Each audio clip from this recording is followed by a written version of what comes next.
kita bertemu dengan Bapak Hanung Raharjo, Ketua DPRD Kabupaten Bantul. Kita akan ngobrol-ngobrol mengenai riwayat nanti tentang karir beliau di dunia perpolitikan, keanggotaan dewan, sama terakhir kita akan menukik ke persoalan kebudayaan di Bantul. Ya, saya mungkin kita ingin kenalan lebih dulu karena kita masih muda tapi tahu riwayat singkat panjenengan Pak Hanung terjun ke dunia politik. Ya, jadi terima kasih Mas Edi beserta kru. Selamat datang di rumah rakyat di gedung DPRD Kabupaten Bantul, di rumah kita semuanya. Selamat datang, dan pada seluruh pemirsa juga kami ucapkan selamat siang. Terima kasih atas berkenannya hadir dari rekan-rekan dari majalah Budaya Bantul, majalah Selarong, yang mana pada kali ini kita baru bisa pinanggih ketemu. Dan yang pertama adalah apresiasi pada panjenengan sekalian, di mana para muda-muda peduli dengan kebudayaan yang ada di Kabupaten Bantul. Apresiasi dan salam kepada seluruh rekan-rekan, seluruh penggiat kebudayaan, terutama muda-mudi, untuk tetap eksis dalam rangka mempertahankan sebuah budaya ataupun budaya yang ada di Kabupaten Bantul. Kemudian terkait dengan mungkin biografi ya, kerennya biografi, kalaupun dalam Jawa adalah asal usulan sejarah perjalanan hidup. Jadi saya berkarir di DPRD Kabupaten Bantul dari 2009 dari fraksi PDI Perjuangan. Kemudian kami bersama Partai PDI Perjuangan masuk di tahun 2004, kita gabung bersama PDI Perjuangan. Kemudian kita ikut di konstelasi pemilu legislatif tahun 2009, yang pertama kali saya masuk. Alhamdulillah di umur saat itu 29 tahun ya, jadi anggota DPRD. Kemudian saat periode pertama menjadi anggota, kebetulan dipercaya oleh partai langsung untuk menjadi pimpinan fraksi saat itu. Pimpinan fraksi hampir dalam satu periode itu menjadi pimpinan fraksi. Dan tahun 2014 terpilih kembali dalam dipercaya lagi menjadi anggota DPRD, dan oleh partai kami ditugaskan untuk menjadi ketua DPRD. 2019 juga sama, kita ikut pemilu legislatif, dan alhamdulillah masih diberikan amanah oleh masyarakat Bantul untuk memimpin di DPRD Kabupaten Bantul untuk periode yang kedua ini. Itu secara singkat karena di politik ataupun di DPRD Kabupaten Bantul. 3 periode alhamdulillah. Kalau tempat tinggalnya di mana ini Pak? Saya tinggal sekarang di Sudimoro, Timurharjo. Dekat. Kalau bicara background pendidikan, saya kebetulan tidak ada hubungan dengan politik. Ya, kebetulan saya SMA di SD, SMP itu di Mogiri, karena bapak ibu enggak di Mogiri, dan kita juga sebetulnya masih warga Mogiri, karena kita tetap cuma bertempat tinggal kita di Sewon ya. Jadi SMA di SMA Muhammadiyah 2 Yogyakarta, terus kemudian kuliah ambil di PN Veteran Yogyakarta. Kebetulan juga nek diarani nyambung ya ora nyambung. Harusnya saya itu di paling ora wis terdampar di Kalimantan, di Papua ataupun di Sulawesi. Tapi karena ya sebetulnya pendidikan politik itu kan bisa dipelajari, dan tidak ada yang baku dalam pendidikan yang sifatnya adalah seorang legislator ataupun seorang politisi harus S1 di bidang politik, itu kayaknya tidak ada yang mengikat. Sehingga perjalanan pendidikan ajakan kami pada seluruh generasi muda yang penting sekolah setinggi-tingginya, sekolah apa yang kamu mampu, kalian bisa. Nantinya bukan, kalaupun profesi itu oke lah, profesi yang mengikat katakanlah kayak dokter, kayak guru, terus kemudian advokat, mungkin itu memang ada spesialisasi untuk pendidikan di profesi ya. Nah, tapi kalau yang lainnya saya kira adalah bagaimana kemampuan kita belajar dalam rangka pendewasaan kita gitu. Akan beda ketika mensewu lulusan SD dengan lulusan S1, pola pikirnya yang akan beda. Sebetulnya pendidikan menurut saya itu adalah bagaimana membentuk pola pikir kita, menambah kedewasaan kita gitu. Sehingga kalaupun di politik ya itu bisa dipelajari kan gitu, bisa dipelajari, dan politik itu dinamis, nggak ada bakunya. Menurut kami seperti itu, sehingga ya sarjana apapun bisa. Itu saya kira bisa. Dokter pun bisa jadi anggota DPR. Jadi kalau bicara terkait tadi yang dengan mengungkapkan pendidikan politik, apakah dulu menempuh itu di mana Pak? Atau mungkin di partai PDIP ada? Ya. Jadi di partai ataupun di kami Partai PD Perjuangan itu memang ada jenjang-jenjang juga. Tidak hanya sekedar kader, tidak hanya sekedar pengurus. Kami pun berjenjang juga di pengurusan.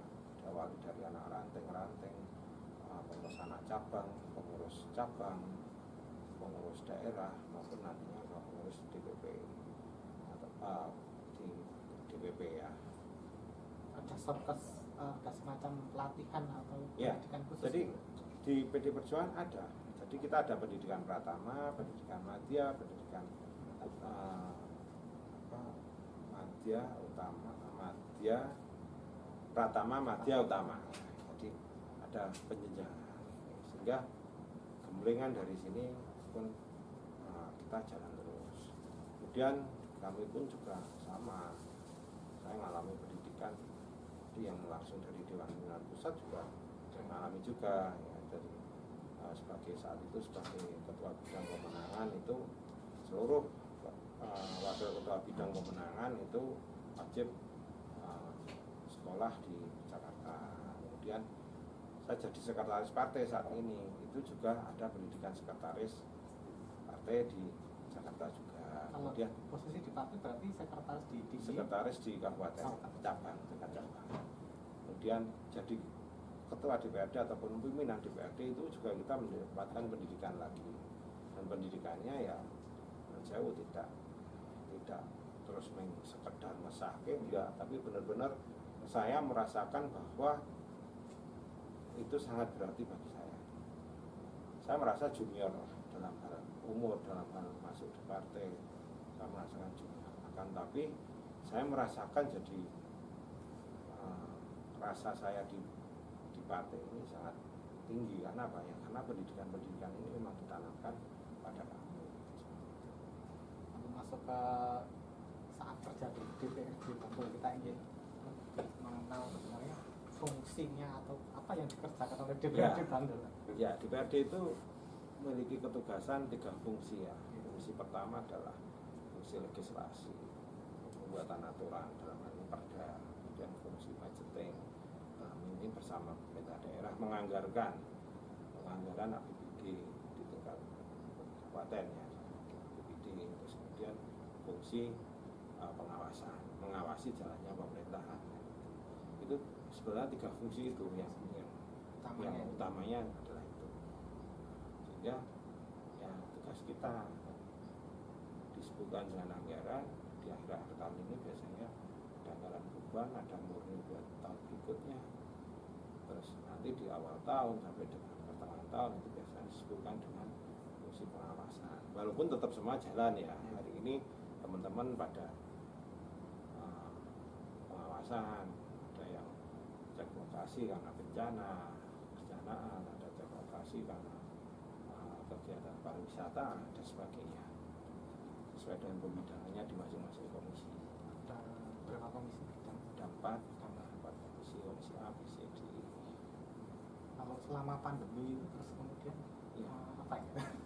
Ya pandemi ini keadaannya? saya kira memang ada pengaruh ya bagi pemerintah, ada pengaruh karena kita juga taat aturan terhadap aturan pusat di mana harus WFH, di mana harus mengurangi kegiatan di luar ataupun mengurangi kegiatan yang sifatnya mengumpulkan massa, itu kan jelas pengaruh. Akan tapi kinerja dari teman-teman saya kira saya juga apresiasi, tetap semangat bekerja, semangat melakukan tugasnya itu masih sesuai dengan tupoksinya. Kalau kita bicara Bantul sebagai, kemudian Yogyakarta sebagai kota budaya, terus Bantul sempat dilakukan sebagai bentuk gerbang kebudayaan, Ya. Gimana barangkali strategi yang dilakukan oleh pemerintah Kabupaten Bantul kolaborasinya dengan DPRD? Ya, jadi kan kita juga, anggaran kita juga pasti ada yang kita masukkan ke bidang kebudayaan. Terus kemudian kita juga di sisi lain dalam penyelenggaraan pemerintahan ini juga tidak lepas menyatukan budaya. Contohnya ketika Kamis Pahing itu kita harus ngagem busana adat. Kemudian Selasa apa ya? Yang Selasa Wage yang keistimewaan itu kan bagian dari bagaimana pemerintah ini peduli dengan budaya, salah satunya itu. Kemudian terhadap yang lainnya saya kira banyak yang difasilitasi oleh dinas kebudayaan, kegiatan-kegiatan yang sifatnya ritual budaya, mesti kayak seperti dusun, kayak kegiatan-kegiatan itulah. Terus kemudian adat kesenian masih diuliri, atau kadang ada jadilan, kemudian ada reog, kemudian ada ketoprak, kemudian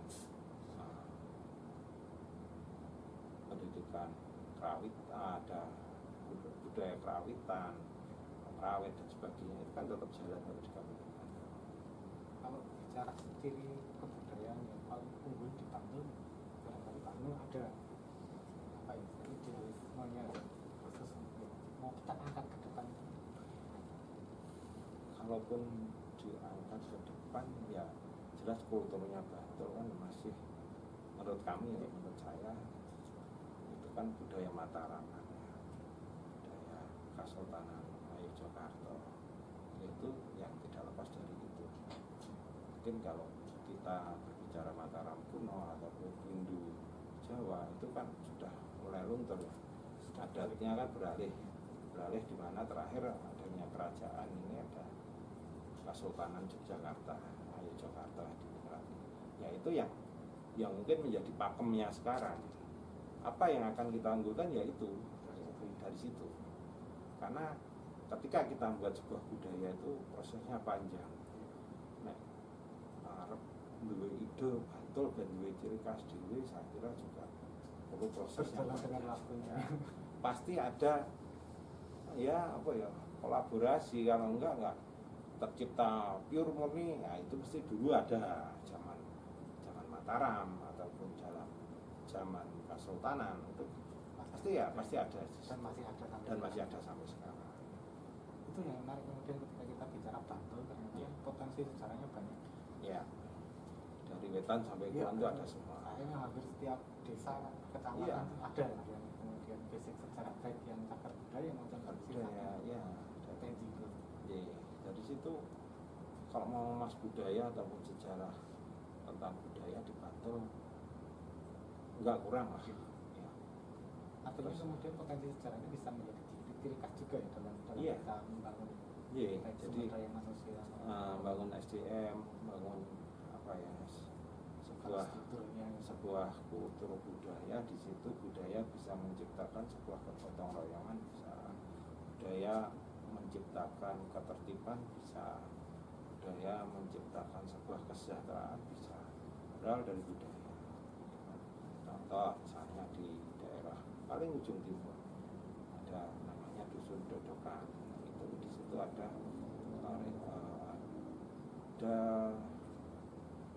namanya Mati Dusun, Sri Dusun. Di situ selalu berjalan. Pandemi ini pun juga berjalan. Di sana ada 3 dusun tapi jadi satu. Dalam rangka apa? Ya mereka kompak guyub nanggarake gentenan. Di situ kan sebenarnya adalah sebuah gotong royong, sebuah ketertiban di mana ya tertib. Oh, hari ini tahun ini dusunku pusate, tahun besok pusate. Ini kan menandakan sebuah aturan yang tidak tertulis tapi ditaati kan itu. Berarti apa? Tertib. Oh, setiap warga nanti membuat kayak gini dan itu dilaksanakan sampai sekarang. Berarti kan tertib tanpa meninggalkan aturan-aturan yang ada, baik aturan agama, baik aturan pemerintah, tetap dilaksanakan. Dalam pandangan Pak Hanung berarti Ngerti Dusun ini bagian dari sebuah pelestarian adat tradisi masyarakat yang perlu kita pupuk lagi. Ya, kita melihatnya esensinya adalah sebuah ketertiban, kerukunan, kegotong royongan itu yang kita ambil. Lepas dari mungkin sekarang karena itu mungkin kita juga nggak tahu ya awal usulnya adalah itu budaya itu dari budaya Islam atau budaya Hindu atau budaya apa kita kan kolaborasi ya, kadang ada yang ngarani kuwi bid'ah, kuwi syirik dan sebagainya. Terlepas dari itu adalah bagaimana masyarakat tercipta kerukunan, tercipta masyarakat kegotong royongan, tercipta masyarakat tertib. Itu yang kita ambil sisi positif kita angkat ya, yang kita angkat itu. Kalau bicara Bantul sebenarnya kita budaya seniman, budaya budayawan. Ada nggak budaya manajemen yang mungkin dipahami, ini inspiratif nih? Ya kemarin inspiratif Mas Eno almarhum ya itu. Gimana itu menurut panjenengan? Ya beliau almarhum itu bagaimana dia bisa sebagai dalang di pewayangan bisa memberikan tutur memasukkan pendidikan ataupun jadi bisa mentransfer nilai wayang ke masyarakat sekarang. Iya, masyarakat dan tahu potensi masyarakat itu apa. Yang kita angkat hari ini apa. Itu beliau menguasai banget itu. Sehingga ini temanya harus ngopo kan. Temanya di sini mau apa. Itu bisa memberikan tutor misalnya tutor perilaku, tutor semuanya kandungan dari pewayangan itu dekat dengan desain. Ya alhamdulillah dekat. Kalau pribadi beliau menurut panjenengan gimana? Masih ini maafin ya. Dia beliau ketika nggak wayang itu santai, orangnya santai, ngobrol ngalor itu santai. Ketika dia sudah di atas panggung, di atas depan pelir, aura wibawanya muncul. Berbeda kalau di rumah. Ya di rumah santai banget, udah di panggung udah beda jauh. Tapi menurut Pak Hanung, apakah tradisi wayang kulit ini memang sesuatu yang juga bisa jadi ciri khas kita sebagai warga Bantul, kemudian kita tampilkan ke dunia internasional atau gimana?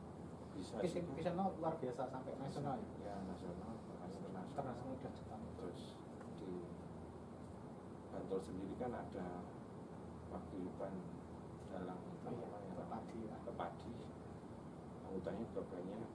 Terus itu juga muncul bibit-bibit dalang gitu. Itu juga bagian dari kita mungkin katakanlah di daerah yang lain yang di Bantul pepadinya jalannya kuat ya. Itu ya saya kira bisa suka di. Saya kira juga pilihan Pak Hanung tepat tadi visional ini benar-benar representasi Bantul Ya. dunia ya antara melestarikan tradisi wayangnya dan ngikutin zaman. Dan iya, anak-anak muda banyak yang nonton itu. Pakemnya masih dapat, tapi juga modernnya juga dapat. Ya. Tidak lost doll lah bahasa sekarang. Enggak, aku wayangnya sini tetap ada. Tidak sekedar wayang yang modern semua, enggak, tapi beliau juga nilai-nilai Jawanya, nilai budaya Jawa itu masih masuk. Di sini ada nggak menurut panjenengan gimana ya? Untuk wayang ya, untuk wayang. Ya, yang ini ya mungkin penerus dari Sino kan ada ya. Siapa? Berarti ngeblek. Di Keter. Terus biasanya ya kan ya. Grupnya Mas Eno kan juga masih jalan ya. Grup Laras PWKS bukan? Bukan, grupnya Oh iya. pengerawitnya. Pengerawitnya. Masih jelas. Wah, lali. Siap. Saya jangan lupa. Tapi kalau di selain wayang mungkin ada selain wayang Kisinot dengan lainnya barangkali ada seniman budaya yang di Bantul yang perlu kita atau bahannya mungkin. Keluarga dari Pak Bagong sendiri kan nggak dibantu, beliau seniman kontemporer itu juga udah nasional lah, tidak hanya Bantul yang memiliki kan gitu. Kecil kasih dia udah Jogja nih gitu. Nek Mas Eno kan ya Jogja yang Bantulnya dapat banget. kan gitu. Kayak mungkin last statement dari Pak Anung barangkali Ya. dalam apa yang harus kita lakukan secara umum untuk masyarakat Bantul dalam apa ya istilahnya menumbuhkan kebudayaan atau melestarikan budaya yang ada di Bantul. Ya, kami mengajak pada seluruh warga masyarakat Bantul, pertama tetap peduli bahwa budaya itu juga bagian dari kehidupan kita. Yang kedua, budaya juga menjadikan ciri khas tersendiri, baik di wilayah kita, baik di Bantul ataupun di dunia luar ataupun di daerah luar. Inilah Bantul. Yang ketiga, dengan budaya itu bisa menumbuh kembangkan sebuah